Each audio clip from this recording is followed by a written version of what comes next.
Hey guys, how you guys doing today? It's Mrs. BMG to you. Just wanted to come and update. Well, not update, I'm so sorry. Story time on Brokey. This is a Brokey story time. So really quickly, so it was 2011 or 2010. Brokey and I were at home.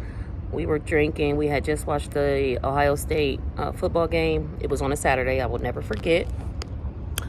And Brokey and I, we used to shadow box, I guess. So we were shadow boxing, and Brokey hits me extremely hard. So once he hits me, in my opinion, too hard, I get up. Now, mind you, when he punched me, I don't think he punched me in the face, but he hit me hard enough, too hard, that I fell down and I slid. And I got up, grabbed a knife, because at this point I was like, oh, nigga, you hit me too hard, literally.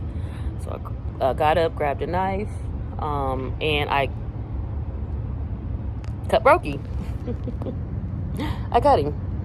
Not necessarily on purpose, but in that moment I didn't care. And he started crying like a little girl. Oh my God, oh my God, oh my God, call the police, oh my God, get the phone. So I think one of my daughters had given him the phone, but I took it from him. I'm like, oh no, baby, you're not about to call the police on me. You got me all the way twisted. So Brokey's just sitting there bleeding out, and he was cut on his wrist, like right where you see my vein. So he was cut there. I didn't care. I was trying to keep him from calling the police because I was already aware that I'm going to jail. So I don't know how Brokey ended up getting the phone, but he ended up getting the phone. He ended up calling the police. The police came. I told them what happened. Now, mind you, the police had visited this address where Brokey and I were staying before. They had visited the address. Again, this relationship was very toxic. It was 13 years long, and it was extremely toxic. Extremely. I wasn't getting beat on or anything like that. Like, Brokey wasn't like a woman beater. He was just a horrible, horrible father. He was a horrible, horrible boyfriend. And he just was not about his business. He wasn't handling business. When I met Brokey, I think I was 25 and he was maybe 23. Well, no, I'm lying. Oh, sheesh. I met Brokey when I was 25? I don't know what year it was. It could have been 25 when I met Brokey. It was in 2002 for sure. Yeah. It was in 2002 when I met Brokey. No, I'm lying. It was 2003. So I was 28. Brokey was 24. Even still, grown-ass man, Brokey still was not handling his business. So, I ended up going to jail. I sat in jail for about 2 weeks. But before I even got out of jail, Brokey came to see me. He came to see me. Now, mind you, I went to jail. He went to the hospital. So my kids went to my cousin's house. All 9 of them, maybe like 7 of them went to my cousin's house. 6 or 7 of them went to my cousin's house. Because Brokey's at the hospital, I'm in jail. Brokey comes to see me a couple of days after I go to jail. And he is talking about, he's going to get the kids. He's going to take them back home. He didn't mean for me to get locked up, but it was what it was. He said he wasn't going to press charges on me. And he asked me to let him know where the food stamp card was so he could feed the kids while I was in jail. So I don't know this during this time that I'm locked up. But when I get out of jail, of course my food stamps are gone. And of course my kids tell me that he didn't feed them. This nigga sold my food stamps so that he could drink beer and probably, I don't know what the hell else he was doing. Smoking cigarettes. I don't know what the hell he was doing.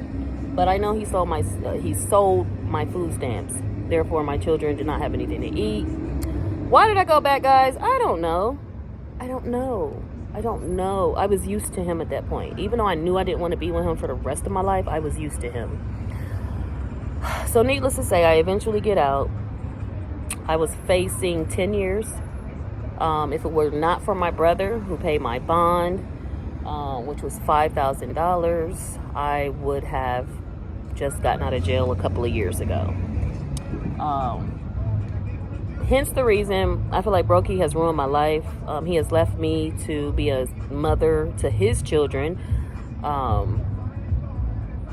by myself. And I have no respect for him. I'm gonna try not to get on here and spaz out, lose my ish like I did a couple of days ago. That's why I said I have to be very careful about when I talk about it, because it's very triggering. So with all of that being said, I'm just gonna ask that you guys continue to show me some support. Pray for me and my family as I'm trying to get back on track as far as mentally, being mentally okay. And also to those of you that see this that have already subscribed, I so appreciate you guys. Like, you don't even freaking know. YouTube is definitely my escape. So I appreciate you guys that have subscribed. And to those of you that might come across this video, please do subscribe if interested. If not, I get it. I might not be everyone's cup of tea. But I do have a lot of interesting things that I want to share with you guys as far as my life. It's going to take time to open up because a lot of things are definitely, like I said, triggering. But I'm a hoot. That's who I am when I'm in good spirits. Other than that, I'm a basket case. All right, guys. So stay tuned for more story time with Brokey. Have a good day.